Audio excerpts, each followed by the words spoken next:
বিসমিল্লাহির রহমানির রহিম। আজ 25শে ডিসেম্বর তারেক রহমান বাংলাদেশে এসেছে।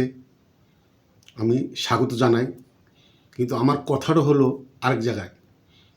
বাংলাদেশে বিএনপি 2024 সালে 5ই আগস্ট পর বঙ্গবন্ধু কন্যা শেখ হাসিনা যাওয়ার পর এই প্রায় 16-17 বছর প্রায় সারা বাংলাদেশে এই স্বাধীনতার পক্ষের শক্তি বাংলাদেশ আওয়ামী লীগ, যার নেতৃত্বে বাংলাদেশ রাষ্ট্রটি গঠন হয়েছে বঙ্গবন্ধু শেখ মুজিবুর রহমান, আর যার নেতৃত্বে এই বাংলাদেশের উন্নয়ন হয়েছে, যা আজকে তারেক রহমান এসেছে, তিনি এসেই বাংলাদেশের এই অবস্থা দেখে, চাকচিক্য দেখে তিনি বলেছেন চেঞ্জ, অনেক চেঞ্জ।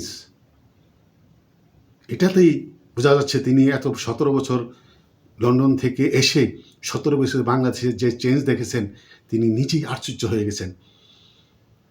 আমি ও কথা আজকে বলতে চাই না, কিন্তু বাংলাদেশে বর্তমানে স্বাধীনতার বিপক্ষের শক্তি, বিশেষ করে ডক্টর ইউনূসের এবং এনসিপি, এই ইনকিলাব মঞ্চ এবং বিভিন্ন ইসলামিক দলের ছত্রছায়ায় বাংলাদেশে যে জঙ্গিবাদের উত্থান হয়েছে, আপনারা দেখেছেন হাদির মৃত্যুর খবর হওয়ার পর তারা যেভাবে ছায়ানট, উদীচী এবং ডেইলি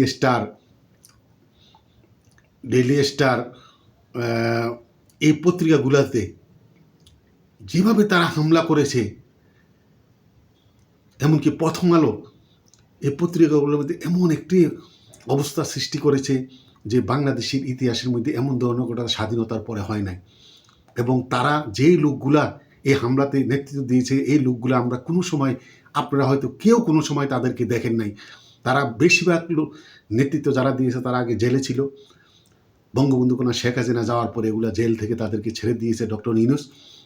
এখন তারা সারা বাংলাদেশে মাজার ভাঙছে, মন্দির ভাঙছে, এই বিভিন্ন মব সৃষ্টি করছে এবং তারা স্বাধীনতার সকল কিছু মুরাল, বঙ্গবন্ধুর মুরাল, স্বাধীনতার মুক্তি উদ্ধার, কবরে হামলা, মানে তারা সব কিছু করছে।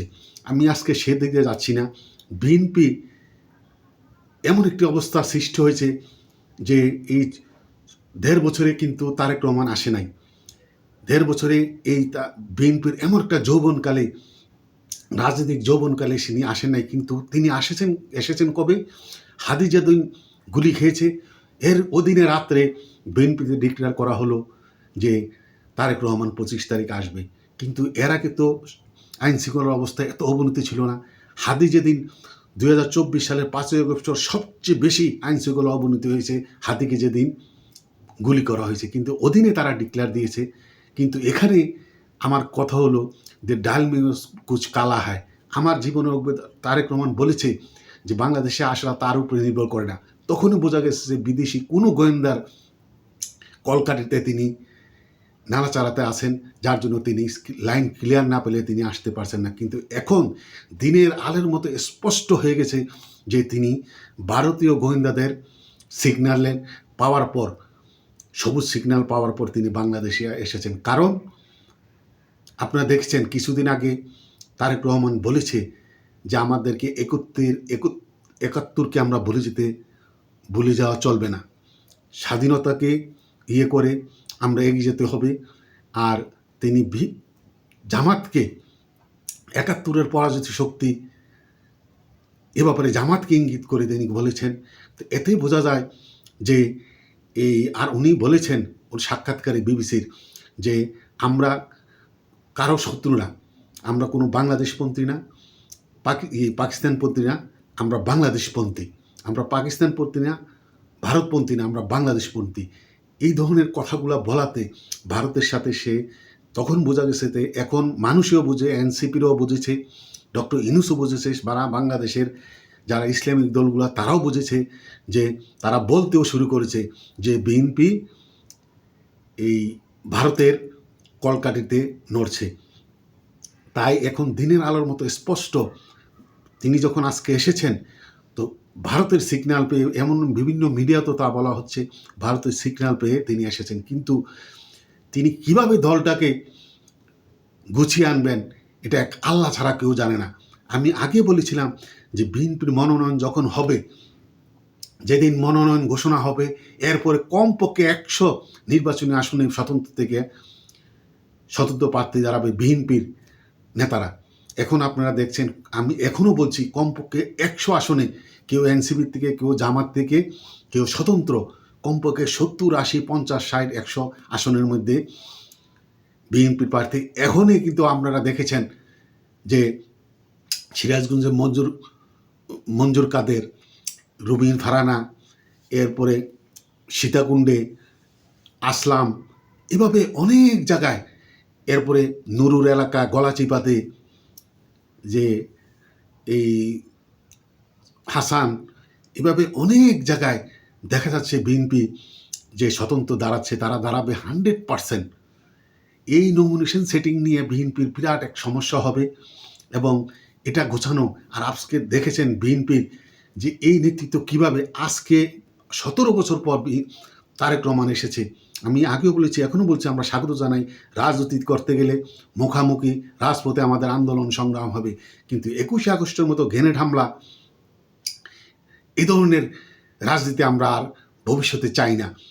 তাই আজকে দেখেছেন, আজকে বিভিন্ন মিডিয়াতে প্রচার হয়েছে, অনেক মহিলাকে প্রশ্ন করা হয়েছে কেন এসেছেন, ওরা বলছে মাননীয় প্রধানমন্ত্রী শেখ হাসিনাকে সম্বোধনা ভুলে বলেছে।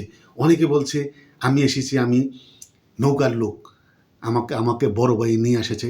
এতে বোঝা যায় যে অনেক লোক, অনেক লোক এখানে গিয়েছে, যে দিয়ে অনেকে পয়সা দিয়েছে, কিন্তু তাদের মনে প্রাণে নৌকা, তারা গিয়েছে। কিন্তু এই যে একটা বিশৃঙ্খল, আজকে দেখলাম যে সেনাবাহিনী এখানে যেই এই এয়ারপোর্ট থেকে আসার সময় তারা রাস্তায় ভিড় করেছে, এই জন্য সেনাবাহিনী বিএনপি কর্মীদেরকে এভাবে পিটিয়েছে এবং কয়েকজন মহিলাকে পিটিয়েছে। এটা অত্যন্ত দুঃখজনক। আর স্টেজের সামনে এভাবে বোতল ছোড়াছুড়ি করে যে একটা মারামারির সৃষ্টি হয়েছে, এটা অত্যন্ত দুঃখজনক। আর সবচেয়ে বড় আমার দুঃখ লেগেছে, আমরা কিন্তু হানাহানি মারামারি চাই না, কিন্তু নোয়াখালী লক্ষ্মীপুর থেকে আসার সময় এক মাইক্রোবাসে বিএনপির নেতারা তাদেরকে মেঘনা ব্রিজে তাদেরকে আক্রমণ করেছে, তাদেরকে মেরে তাদের যা কিছু আছে তা নিয়েছে, তাদের মাইক্রোবাস ভেঙেছে। আবার ওদিকে দেখলাম কিশোরগঞ্জ থেকে না কোথার থেকে, সিলেট থেকে আসছে, তাদেরকে নরসিংদীতে পিটিয়ে তাদের গাড়ি গুড়ি ভেঙে তাদেরকে আহত করেছে। যারাই করেছে এটা আমরা ধিক্কার জানাই। আমরা কিন্তু এই রাজনীতিটা করতে চাই না। ভবিষ্যৎ আমরা চাই যে একটা সুষ্ঠু সুন্দর রাজনীতি। আর সবচেয়ে বড় কথা হলো, তারেক রহমান এসেছে, আমার বিশ্বাস তিনি মুক্তিযুদ্ধের পক্ষের শক্তিকে একত্রিত করে তারা এগিয়ে যাবে। আমরা আওয়ামী লীগ, আমরা বঙ্গবন্ধু কন্যা শেখ হাসিনার নেতৃত্বে আমরা এগিয়ে যাব। কিন্তু এটা সত্য, বাংলাদেশ আওয়ামী লীগকে বাদ দিয়ে দেশে কোনো নির্বাচন করা সম্ভব না। কিন্তু কিছু কিছু ঘটনা এখন হচ্ছে অত্যন্ত দুঃখজনক। আওয়ামী লীগকে যদি না নিয়ে এই নির্বাচন করা হয়, তাহলে এই যে নির্বাচন কমিশন যে নির্বাচনের তফসিল ঘোষণা করেছে, এরপরে হাদির হত্যা, এরপরে খুলনাতে এই এনসিপির সমন্বয়ক জেলার বিভাগীয় প্রধান এই মোতালেব, তার উপরে হামলা হয়েছে। গতকাল এই মগবাজার এই ককটেল মেরে, বোম মেরে একজনকে নিহত। এভাবে সারা বাংলাদেশে যে একটা ন্যাক্কারজনক, আমি আগেও বলছি, এখনও বলছি, যে তৃতীয় শক্তি এই জঙ্গিরা সারা বাংলাদেশে এমনভাবে একটা অবস্থা সৃষ্টি করেছে যে নির্বাচন যেমন সুষ্ঠুভাবে না হয়, এই জঙ্গিরা এই সরকারের ইন্ধনে আবার তারা দীর্ঘদিন ক্ষমতায় থাকার জন্য, যেহেতু হাদির ভাই সে নিজেই বলেছে জনসভার মধ্যে, এই সরকারের একটি মহল আমার ভাইয়ের হত্যার জন্য দায়ী, তারা সুষ্ঠু তদন্ত করে এর বিচার চায়। 1 মাসের মধ্যে তারা এই বিচার সম্পূর্ণ করতে চায়।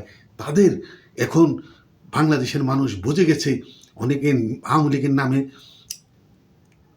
নানান কথা রটাচ্ছে, কিন্তু এই সরকারের ভেতরে একটি মহল এই হাদিরকে নিশানা করে।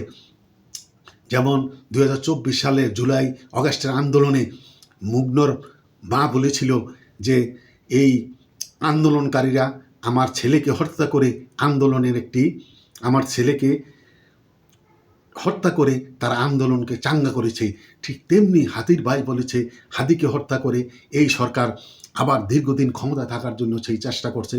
তাই বাংলাদেশ আওয়ামী লীগকে বাদ দিয়ে যদি নির্বাচন করা হয় তাহলে সারা বাংলাদেশে এমন একটা অবস্থা সৃষ্টি হবে যা এর থেকে বাংলাদেশ পরিত্রাণ পাবে না। এরপর বাংলাদেশ এমন একটা নৈরাজ্য সৃষ্টি হবে, যেই সরকারের ভবিষ্যতে আসুক 30 বছর 40 বছর এই বাংলাদেশকে আবার এই ঠিক ট্র্যাকে তুলতে পারবে না। তাই আমি বলবো রাজনীতিটা আমাদের হোক শান্তির। আগামী নির্বাচন বাংলাদেশ আওয়ামী লীগকে অংশগ্রহণ করিয়ে, যেহেতু মার্কিন যুক্তরাষ্ট্রের কংগ্রেসের 5টি সংসদীয় কমিটির সভাপতি তারা কংগ্রেসম্যান, তারা বাংলাদেশ সরকারকে বলেছে যে কোনো দলকে বাদ দিয়ে যে নির্বাচন যখন না হয়, যদি এই নির্বাচন হয় তারা তা মেনে নেবে না। তারা ভবিষ্যতে এই সরকারের সাথে, যেই সরকার নির্বাচিত হবে তার সাথে কাজ করবে না। কিন্তু নির্বাচন যে কি একটা ভুলুণ্ঠিত অবস্থা হবে আপনারা দেখেন, কি একটা মাঠ। জামাতের সাথে এনসিপির, এতদিনে আজকে শুনলাম জামাতের সাথে এনসিপির রফাদফা হয়েছে, তারা ঐক্যবদ্ধভাবে নির্বাচন করবে। এর মধ্যে আবার এখন ইসলামী ঐক্যজোট চরমোনাই এবং মামুনুল হকের পার্টি তারা বলছে জামাতের সাথে না থেকে তারা আলাদাভাবে নির্বাচন হবে। নির্বাচনের মাঠটা এমন একটা অবস্থা সৃষ্টি হচ্ছে, নির্বাচন তো হবে না। আমি বলে রাখলাম আগামী 3 তারিখে জামাত ইসলাম ঢাকায় মহাসমাবেশ করবে। এখন নির্বাচনের সময় কোনো মহাসমাবেশ করার নিয়ম নাই, যেহেতু এখন আইনশৃঙ্খলা বাহিনী নির্বাচন কমিশনের আন্ডারে। কিন্তু এই জনসভা থেকে, মহাসমাবেশ থেকে তারা এমন ধরনের উস্কানিমূলক এমন দাবি পেশ করবে, এই দাবি সরকার মিটাতে পারবে না। তারা নির্বাচন কমিশনের বিরুদ্ধে বলবে, আবার তারা প্রশাসনের বিরুদ্ধে বলবে, এভাবে নানান কিছু বলে। পুলিশ প্রশাসনের বিরুদ্ধে বলবে যে এগুলা পরিবর্তন করতে হবে, না করলে তারা নির্বাচনে যাবেন। এমন একটা অবস্থা সৃষ্টি হচ্ছে। তাই আবার দেখেন এই কেমন একটা অবস্থা হচ্ছে রাজনীতিতে। নুরুর সাথে যে সেক্রেটারি, এই নুরুরা তারা বিভিন্ন আসনে মনোনয়ন দিবে বলে, এনসিপির এই মনোনয়ন দিবে বলে তারা তাদের নুরুর দলের থেকে তারা বিভিন্ন টাকা পয়সা নিয়ে মনোনয়ন দেওয়ার জন্য অনেকের নাম ঠিক করেছে। কিন্তু তারা সব কিছু বাদ দিয়ে এখন বিএনপির সাথে তারা দুজন সভাপতি, সাধারণ সম্পাদক বিএনপির সাথে নির্বাচন করবে। কিন্তু তাদের মাঠকে, তারা যাদেরকে মনোনয়ন দিবে তাদের সাথে কোনো যোগাযোগ নাই, তারা অনেকে পদত্যাগ করছে। এমন একটা অবস্থা সৃষ্টি হয়েছে। এরপরে জামাতেরও যে একটা অবস্থা, আর সারা বাংলাদেশে যে একটা অবস্থা। প্রতিটি নির্বাচনে আসনে আমি আগে বলেছি আওয়ামী লীগ লাগবে না, বিএনপি এবং বিএনপির যে স্বতন্ত্র প্রার্থী, এবং কোনো জায়গায় বিএনপির স্বতন্ত্র প্রার্থী এবং তাদের যে জোটের থেকে যাদেরকে মনোনয়ন দিয়েছে, এই মারামারি সারা বাংলাদেশে, এটাই তো সরকার মিটিয়ে ফেলতে পারবে না। তাই সারা বাংলাদেশে নির্বাচন না, যেমন একটা যুদ্ধ হবে। তাই আওয়ামী লীগকে বাদ দিয়ে দেশে যারা নির্বাচন করার চিন্তা করে তারা বোকার স্বর্গে বাস করে। তবে আমি বলবো আমার জীবনের অভিজ্ঞতায় তারেক রহমান আনেকে আসার দরকার ছিল, কিন্তু এই অবস্থায় যে বাংলাদেশে এসেছে, বাংলাদেশে এখন জঙ্গির রাজত্ব চলছে, কিন্তু তার জীবনটা এখন ঝুঁকি আছে। তাই আমি বলবো বাংলাদেশে যেমন 21শে আগস্টের মতো ঘটনা যেমন না হয়, বাংলাদেশে যেমন এমন কোনো পুনরাবৃত্তি না হয়। কারণ আমার ভয় হচ্ছে জেল থেকে সব জঙ্গিরা ছুটে এসেছে এবং ছুটে এখন বিচরণ করছে। এখন পাকিস্তানি গোয়েন্দারাও বাংলাদেশ ছড়িয়ে আছে, যে কখন যে কী হয়ে যায়। তাই সবাইকে সতর্ক থেকে আগামী দিনে সবাইকে ঐক্যবদ্ধ হয়ে, স্বাধীনতার পক্ষের শক্তি ঐক্যবদ্ধ হয়ে এই জঙ্গি এবং এই জঙ্গিদেরকে এবং পাকিস্তানের পাতাতাকে বাংলাদেশ থেকে দূরে ঠেলে দিয়ে আসুন আবার সবাই ঐক্যবদ্ধ হয়ে একটি স্বাধীনতার পক্ষের শক্তি, একটি সরকার গঠন করে আগামী দিনে এগিয়ে যাই, একটি সুন্দর সুষ্ঠু নির্বাচন করে। একথা বলে আমার কথা এখানে শেষ করছি। জয় বাংলা, জয় বঙ্গবন্ধু, জয় হোক বাংলার মেহনতি মানুষের।